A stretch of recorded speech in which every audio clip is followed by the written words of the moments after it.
Now it's the time for our geopolitical update with Justin Lawman. Justin, good morning to you, mate. Happy to have you with us. Hey, Scaffy, how are you, brother? I am doing well, thank you very much. Justin, what's going on in the Middle East? When we spoke last week, the U.S. campaign had just started, and now where have we been? Like 7 days in? Yeah, all 8 really for us, isn't Yes. it?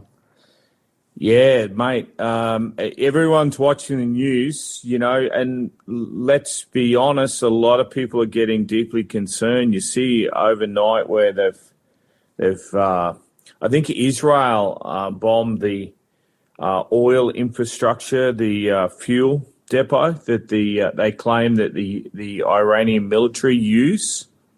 Yeah. That's going to affect us all already. Go to the local servo and see the price of fuel, and that's probably not going to get any better anytime soon. But look, is the prices of fuel really being hit by that, or is that being opportunistic? Because the treasurer, Jim Chalmers, said that we have, strategic stocks that last like 1 month, and they were going to call the ACCC to monitor the prices. Is it really like that? Are they these petrol stations trying to rip people off and taking the opportunity of that, or are they really already this oil that was there, this fuel already came out with higher prices? What's going on there?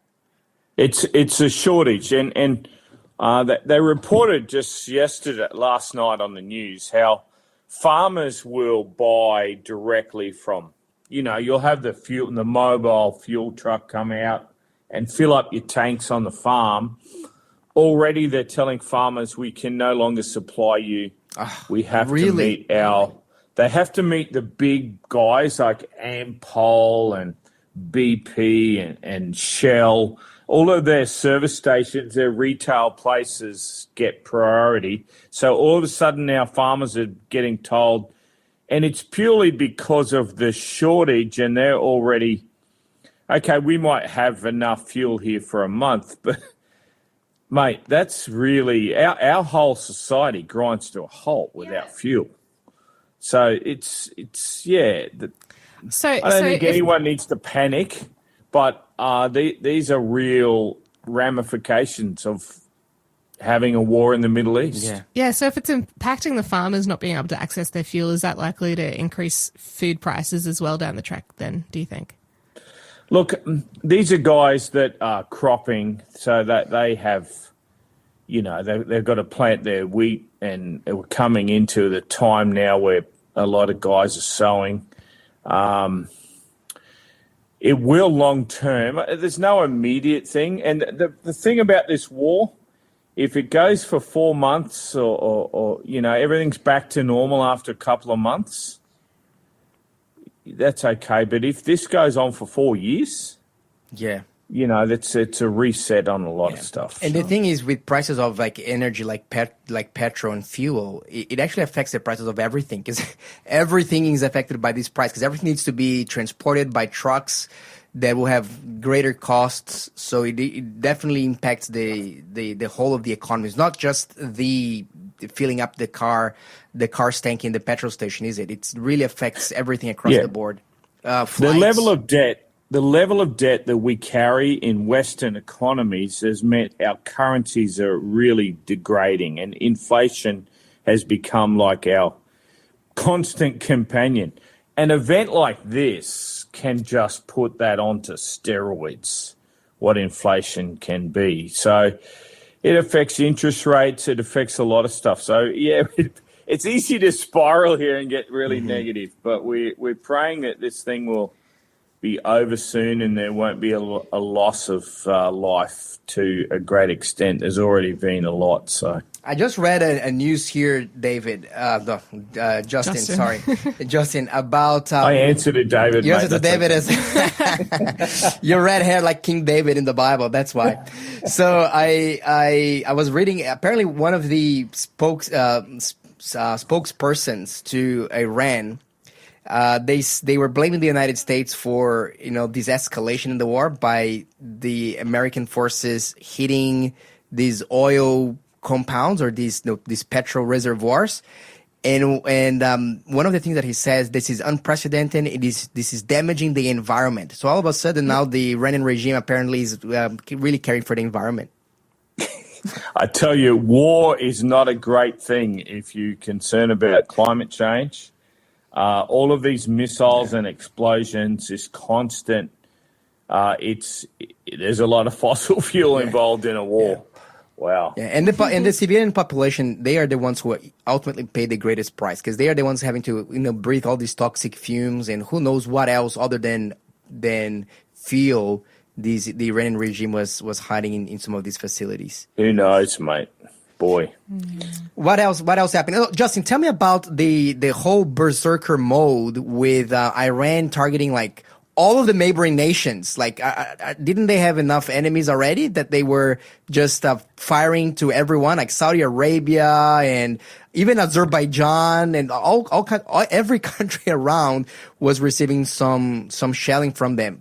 What happened there? What's the strategy? Yeah, look, my interpretation of that, they are trying to harm the US, and if they can attack the oil-producing companies, this is going to put Trump's midterm elections over there, where the House and the Senate are up for a vote. That's going to put him under a lot of pressure if they can cause inflation. So they're playing a different game to him, and I think there's no love lost between these nations. And interesting, overnight, yesterday, Iran has come out and said, we're not going to attack our neighbours anymore, because the UAE, who does all the banking in the Middle East, has basically said, we're going to seize all of Iran's cash, all their assets. And all of a sudden, Iran sort of said, we're not going to attack our neighbours anymore. Yeah, we're sorry. Whoopsie. We're sorry. Yeah, we forgot you got all our money. Yeah, okay. Whoops. Yeah, well. And what about that? They closed down the Strait of Hormuz. Last week I heard some radio recordings that some ships in the area were receiving from Iranian forces saying that basically they forbid anyone to cross the Strait of Hormuz, and they were under threat of being attacked. So basically that whole commerce came to a halt. When you look at the maps, you can still see like one or two really brave and courageous cargo ships, but usually out of 150 plus ships that cross that every day, and we're talking about like massive ships, they're basically come to a halt now, and there's nothing coming through. But then Donald Trump said that he was going to offer some American insurance for that. Have you seen any of that, Justin? What's going on? Yeah. Lloyd's of London, who are the big underwriters for shipping, that goes way, way back. They have basically pulled the plug on insuring any of your big tankers that are coming, and it's all about oil. 20% of the world's oil goes through that place. So Trump has come up with his own sort of insurance plan to try and underwrite these things to keep things rolling. And they are saying they haven't done it yet because I actually think it's too dangerous, even for the US Navy, to get their significant ships into that strait. It's only 24 miles wide, and the Iranians have hypersonic missiles. It's disputed how many they have. Most ships can't defend against that.